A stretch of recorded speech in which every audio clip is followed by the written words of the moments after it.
We are collectively creating reality with our thoughts. And if we want to change reality, it can change instantly. The moment we become coherent, the moment we collectively are on the same platform of thinking. You get enough people to say peace, there will be peace instantly in this world. When we collectively as a population say enough is enough, it will end. And people play on our fears. People play on our concerns.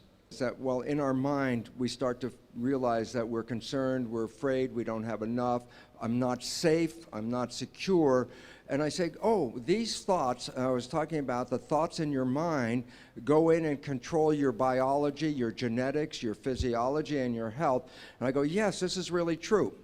I say, well, how can I tell you what your thoughts are in a sense that can I read your thoughts? And I say, yes, you know, I could put wires on your head, and it's called electroencephalograph, and I could read your brain activity. And I go, oh, great, I can see this brain activity. I want to tell you something that's profoundly important.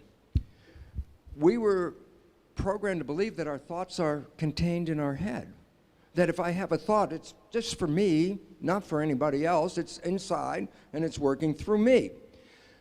And now I want to tell you about a new technology. It's not electroencephalograph. It's called magnetoencephalograph.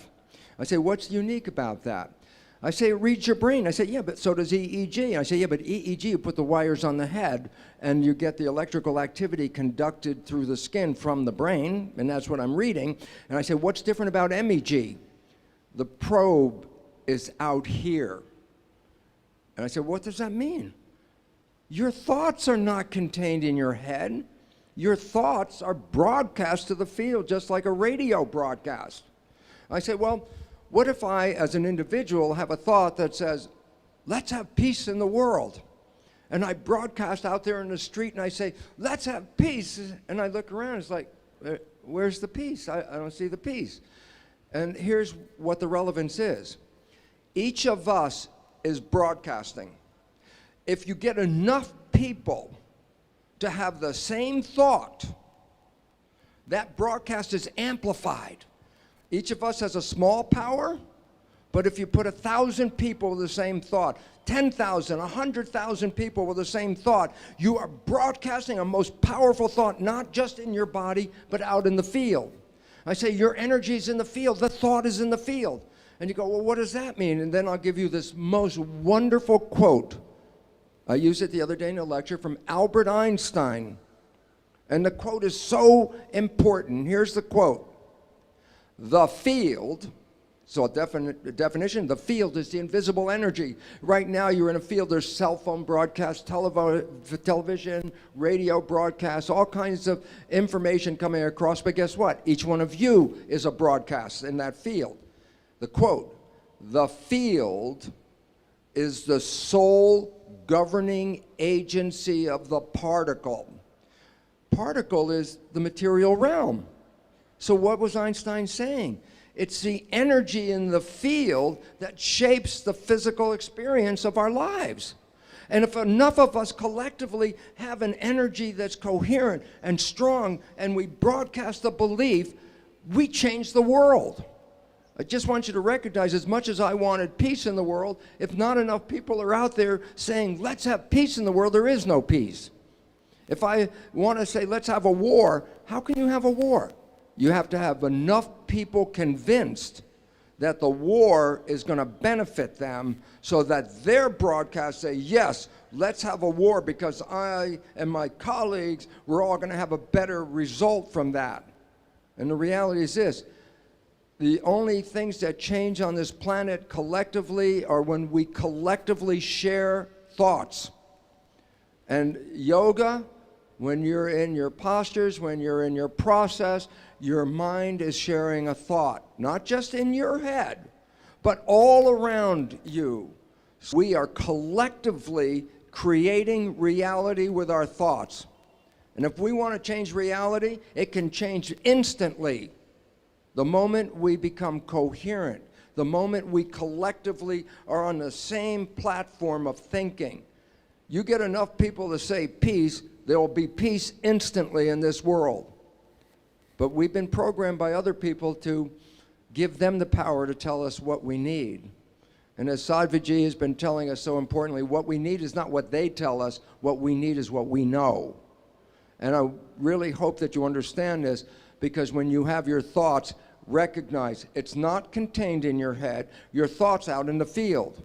And that thought, the field, is the sole governing agency of matter. And therefore, what this world is looking for at this moment is an evolution. It's an evolution of our consciousness. When we collectively as a population say enough is enough, it will end. And when we say to our Mother Ganga and we say to the nature that we're living in, we're sorry, we have been destroying you, but now we are here to help, this planet will be restored in what is called a spontaneous remission. A spontaneous remission, a person could be dying of cancer and everybody's looking around, and all of a sudden the patient changes their belief and says, I'm not doing this, I'm doing something different. And guess what? How fast does it take that thought to change your cancer into peace again? It's called spontaneous remission. It will spontaneously change the planet. We are experiencing the groundswell of an evolution. And every one of you is a most important contributor to that evolution. Because when you recognize your thoughts are creating this, and we collectively agree that this is not what we want is a garden that we were given, the garden will instantly, spontaneously reappear. So look at yourself as a powerful force, an energy, a belief and a thought that will create the world that we collectively want, not a world that has been programmed by a small number of people and then programmed us with their belief. I trust you more than any government. I trust you more than any corporation, because all of us really want the same thing: peace, love, harmony, joy. And if we all broadcast that thought, the universe will express it and we will return to the garden. So I really want to thank you, because when you understand this, you'll start to recognize we don't have to be victims. We just need to change our thoughts.